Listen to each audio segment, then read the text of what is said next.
What is up, you guys? Welcome to the 8th lecture of this series entitled Machine Learning with TensorFlow and scikit-learn. So in this lecture, we're going to be talking about polynomial regression, the theory behind polynomial regression, some applications to it, and how to build a polynomial regression model on Python. This is going to be an exceptional lecture as I'm proud to have with me Luis Serrano. Luis Serrano is a quantum AI research scientist at Zapata Computing, an AI company in Toronto, Canada. And he's also a YouTuber like myself, so I'm lucky to have found someone that works full-time in a company and also has a YouTube channel on machine learning.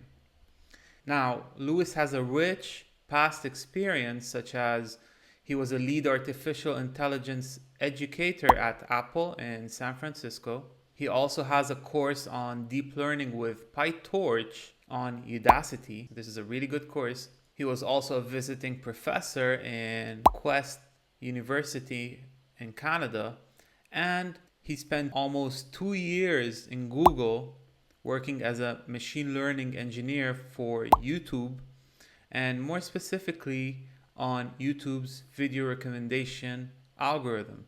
The guy is really scientific as well as practical, and he's also got a recent book called Grokking Machine Learning. I'll leave a link of his book down in the description section below where you can purchase it. Okay? So, Lewis, how are you doing? Thank you, Ahmad. I'm doing very well. Thanks for inviting me to your channel. I'm very happy to be here working with you. Okay, so this lecture is about polynomial regression, which you already know about. Can you please make this concept clearer to me and to the audience? Of course, when I look at linear regression, I think of fitting the best line to a set of points. This means I have some dots on the floor and I have a very long straight bar, and I want to put this bar on the floor as close as possible to the points. So what the algorithm will do is find me that line. Now that line is a polynomial of degree 1 since the equation is y equals mx plus b, where the x has an exponent of 1. Sometimes the points will be close to making a line, in which case my bar will do a pretty good job, but sometimes they won't, like in this case, and I can only get so close to them. So do I have more options? Well, what if I could bend the bar like a parabola? Then I can do much better, right? Because I have this arrangement, I can pass by the points much closer. That parabola is a polynomial of degree 2, since the equation is y equals ax squared plus bx plus c, where the maximum exponent of the x is 2. And I can keep going. I can bend it one more time to get a polynomial of degree 3, or one more to get a polynomial of degree 4. And of course, if I bend it too much, I overfit, but that's another story. Now, this is in one variable, but if you have more variables, you can still do polynomial regression. All you have to do is consider all the possible monomials in all of your variables, which can be costly if you go to high degrees, but it can also be very effective. Perfect. Well, can you give a small real life example of polynomial regression? Of course, polynomial regression has lots of applications. Pretty much anywhere where linear regression is an application, so is polynomial regression, because what you're trying to do is predict a value. So one of my favorite ones is recommendation systems, for example, YouTube video recommendations. Since you and I are both YouTubers and we try to get our videos recommended, well, how would this work? So YouTube has a lot of videos, but let's pretend that it only has 5 videos, video 1 up to video 5. And we have just uploaded another video, video 6, and we want to see if it's going to get recommended. So let's say that it happens that video 1 and video 6 are very related. So the more somebody watch video 1, the more they're going to watch video 6. And the same thing for video 2. Video 3, however, is completely independent of video 6. Doesn't matter if you watch one or the other one, it doesn't affect. And video 4 and 5 are actually negatively correlated, so maybe they are something that completely disagrees with it, or completely different, or something that people have opposite tastes. But the fact is, the more you watch video 4 or 5, the less you watch video 6. So now let's talk about watch time, because watch time is a very important metric at YouTube. So let's say for a user, how long did that user watch the 5 videos? So we have time 1 for video 1, time 2 for video 2, etc. all the way to time 5.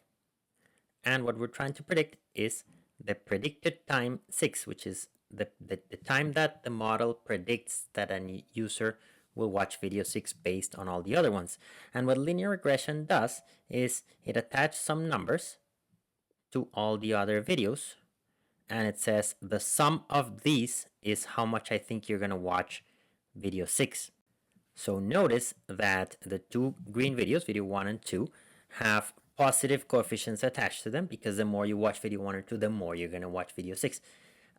Video 3 has a 0 because it doesn't affect at all, and video 4 and 5 have negative numbers because the more you watch videos 4 and 5, the less you're going to watch video 6. So that's the model, and that's what linear regression figures out, these coefficients. But now let's say that something funny happens, which is that if you watch video 1, you're likely to watch 6. If you watch video 2, you're likely to watch 6. But if you watch both of them, it turns out that you're not interested in video 6 anymore. Maybe they cover the same amount of information, and the moment you watch video 1 and video 2, you don't really care about video 6 anymore. So it's a weird thing to happen, right? The more you watch 1, the more you watch 6. The more you watch 2, the more you watch 6. But if you watch 1 and 2, you don't watch 6 anymore. And how do we model this? Well, this is completely invisible for linear regression. Linear regression cannot figure this out because there's no numbers that we can attach to time 1 and time 2 such that this phenomenon holds. So we need to hop into higher dimensions. What we need to do is take this time 1 times time 2 and subtract it multiplied by another number. Why is this the case? Because if you watch only video 1, this time 1 times time 2 is 0. And the same thing if you only watch video 2, because the other one will have 0 time. But if you watch both, then you're subtracting some amount. And take a look, time 1 times time 2 is a monomial of degree 2. So now we're not dealing with linear regression, we are dealing with polynomial regression. So polynomial regression is able to see things that linear regression will not see. So as a small recap, if you're doing linear regression, this is all you have, time 1 all the way to time 5. We also have a constant, which I conveniently avoided, but the constant is always there. When you hop into polynomial regression of degree 2, you have these 5 monomials plus these ones, which are all the monomials of degree 2, so all the squares and the double products. If I want even more, I can go to degree 3, which gives me all the triple products, so all the cubes or all the squares times another one, or all the products of 3 different ones.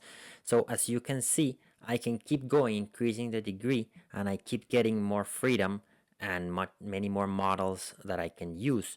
And so that's the power of polynomial regression, that the higher the degree, the more correlations I am able to pick up that are invisible for example, for linear regression. Wow, that was like the best example you can ever give on polynomial regression. I mean, it's actually related to user interest.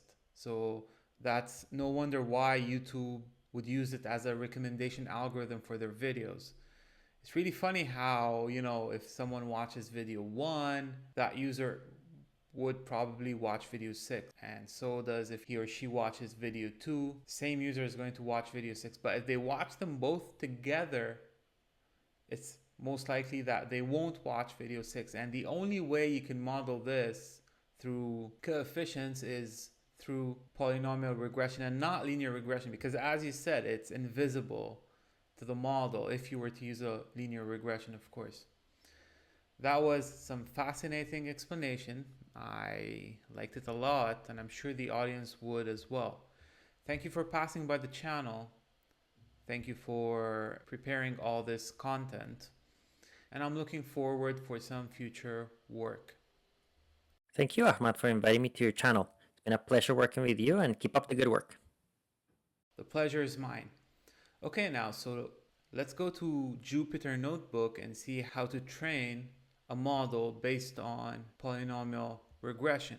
First, let's generate some nonlinear data based on a simple quadratic equation that is of the form y equal ax squared plus bx plus c. So let's generate random x values. Let's say 6 times mp random.rand of size m by 1 minus 3.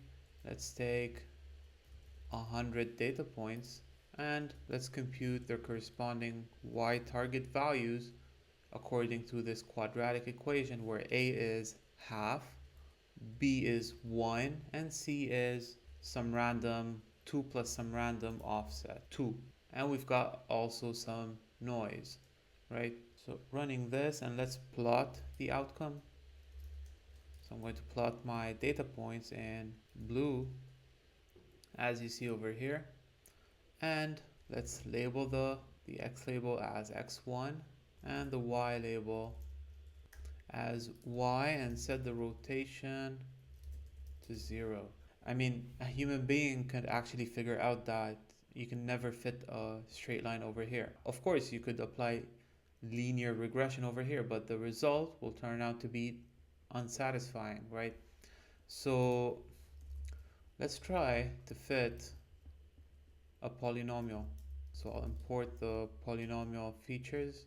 I'll first start with a polynomial of degree 2, and I'll set the include bias to false. Next, I'll fit, using the fit transform, onto the training set. There you go.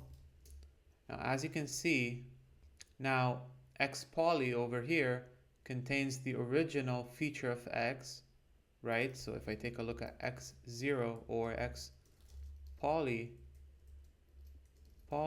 of 0, this training set point x is found in the first entry of x0. If you do 1, there you go, right? So what does that mean? So, and what is the second term over here? It's the square of this feature. So if I go ahead and take a look at the square, this is it, right? Now you can fit a linear regression model to this extended training data. So what we're doing here is just, since we're specifying degree 2, then to apply linear regression onto the squared terms, this is the data I need, right? So let's initialize a linear regression and try to fit it onto the polynomial, onto x poly now, not x. There you go. And now let's take a look at the parameter theta. So actually there's something really weird. We should only get one value. I think the problem here is because, this should be 1. I mean, in this case, we get a 3-columned y. All we need is 1, right? So run this again. So run this again. There you go. There you go. Okay, looks good. Now let's also take a look at the other coefficients of theta. And there you go, which actually means that your model, that is y equal ax squared plus bx plus c, where a is half, b is 1, c is 2, this is your exact model, is actually estimated as such. So 0.46 goes here, 0.99 is the linear term, and 0.196 is the intercept term, right? This is not bad. Actually, we've got some Gaussian noise over here, right? Due to the noise we added here. So this is the true model, okay? Now note that here, when there are multiple features, polynomial regression is capable of finding relationships between features. That is, it finds relationships between linear, quadratic, cubic terms, and so on, which is something a plain linear regression model cannot do. This is made possible by the fact that polynomial features also adds all combinations of features up to a given degree. For instance, if there were 2 features a and b, polynomial features with degree 3 would not only add the features a square, a cube, and so on, no, but it will also combine terms, cross terms, such as ab, a square b, or ab square, and so on, right? So beneath the hood, polynomial regression actually works also with cross terms. Okay, so let's plot the polynomial fit onto the data points. So let's define an x that is from -3 till 3, let's say, and reshape it as a column size vector, right? And then for these values, the reason I chose -3, 3 is that those values are between -3 and 3. So we're going to evaluate all points at the polynomial regression fit. And the way to do so is by using the transform and passing it the x points. So we're transforming first from x to a set of polynomial features. So in case you want to take a look at x new, this is what it looks like. This is its value and its square. Why do we need that? It's because to perform prediction, you need to, because what we're using is a linear regression, you're going to have to pass it those polynomial features as such. And let's save it in y as such. So now let's plot. So first let's plot the training set in dotted blue, and then let's plot the polynomial fit in red and label it as predictions. Actually, I'll label the previous plot as dataset.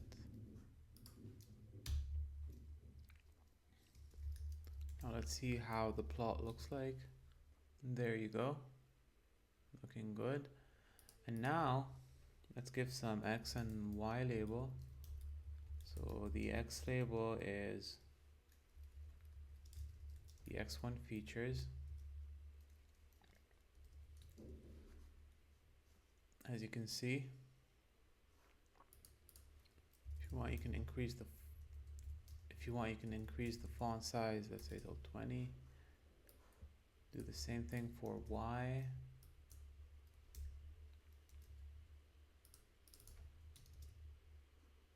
Do a rotation 0, right? Now let's show the legend. Good. And that's it. So that we did a pretty good job. So this is how you do a polynomial regression for a second degree, and you can easily extend onto n dimensions, right? Now if you perform high degree polynomial regression, you will likely fit the training data much better than with plain linear regression. Now, as we said, this is a degree 2 regression. Now let's see what happens with higher degrees, right? So now let's plot on the same plot and for the same data set a polynomial fit of degree 1, that is linear regression, a polynomial degree of degree 2, that is the red curve you see in front of you, and one extreme case, a polynomial fit of degree 300, and see what we get. Okay, this is easily done as follows. So let's loop over degrees. So for each degree, I'm going to have a specific style and line width, okay, just to distinguish between plots. So for degree 300, I'm going to have a line width of 1, and it's going to be plotted in green, right? For degree 2, I'm going to have a line width of 2 and a plot in blue. And for degree 1, that is a linear regression, I'm going to have a degree 2 and with a red plot, right? So I'll loop over, and first things first, I need to define the features as we did previously to generate the power terms. So I'll pass it the degree, and the bias I'll set it to false. Next, I'll define a standard scalar. So for standard scalar, I'll use sklearn dot pre-processing. Did we have it up there? No, we did not. So let's define it here. And so standard scalar. And I'll open a linear regression object as such. And since, each of those guys are independent, so the for loop over degree 300, degree 2, and degree 1 are independent, that means I could speed things up using a pipeline. So import pipeline, and the way you can do this is pipeline as such. And for polynomial features, you pass the features that you computed here, the standard scalar over here, and the linear regression object over here. And finally, you'd perform a fit of x on y. And then to get your polynomial, you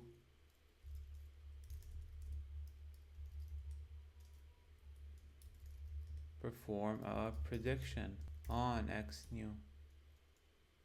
And finally, you plot it on the same plot, right? You specify the style.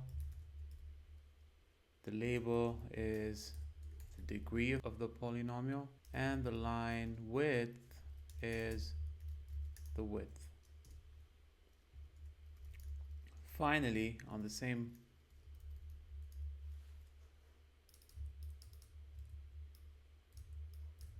plot, you plot the training set in blue,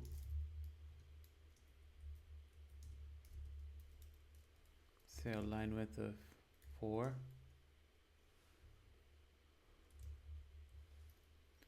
Let's plot the legend.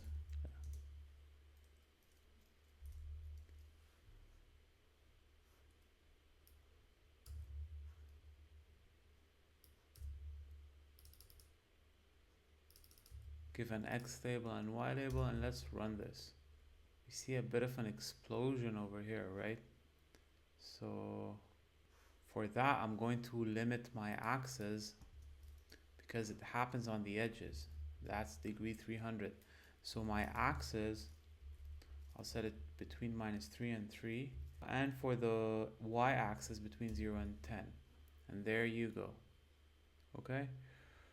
So notice how the polynomial of 300 degree wiggles around to get as close as possible to the training instances, right? Large wiggling, large volatility, and it tries as much as possible to get close to the training instances.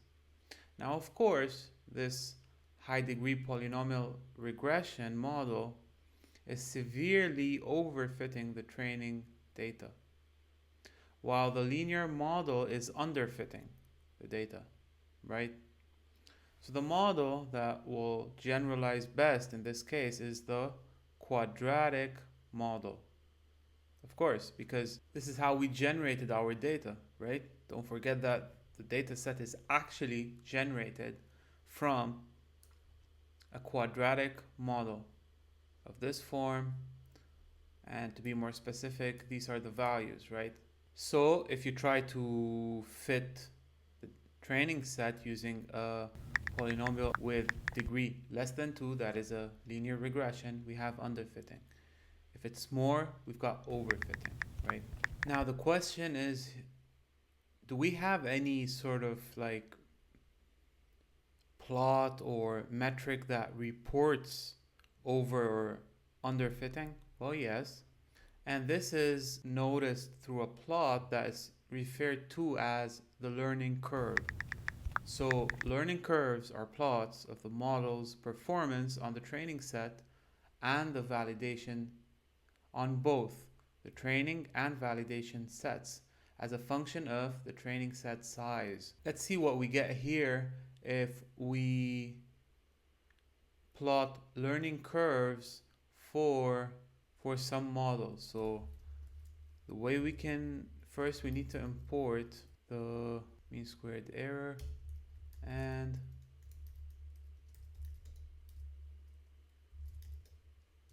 from model selection we can import train test split. Now let's define a function and call it plot learning curves, pass it the model and the data, right? Next, we're going to call train test split on the data, and let's set the test size to 0.2, right? Actually, this function should return the x training, x val, y train, and y validation, right? So we're splitting the data set into test and train using a 20% split, right? So let's initialize the errors on the training and the validation as empty. And let's loop over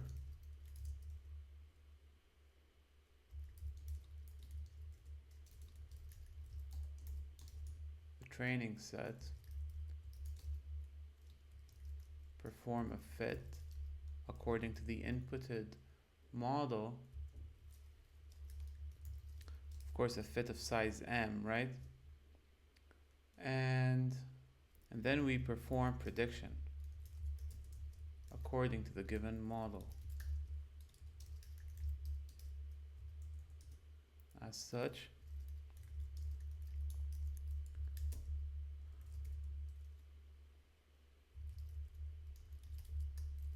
of course we should do the same thing on the validation, and to compute both errors we need the errors on the training and the validation. So on the training, let's first append the mean squared error between the training and the predicted. And also in the validation errors, I'm going to append the mean square error between y val and y val predict. And after I'm done, we can plot the RMSE, right? So let's plot the RMSE of the training errors, say in red, give it a line width of 2, label it as training. Same thing, I'm going to copy paste over here, but instead we'll plot the RMSE of the validation errors in blue, line width of 2, and let's call it validation. For this plot, I'll give a legend, label the x-axis as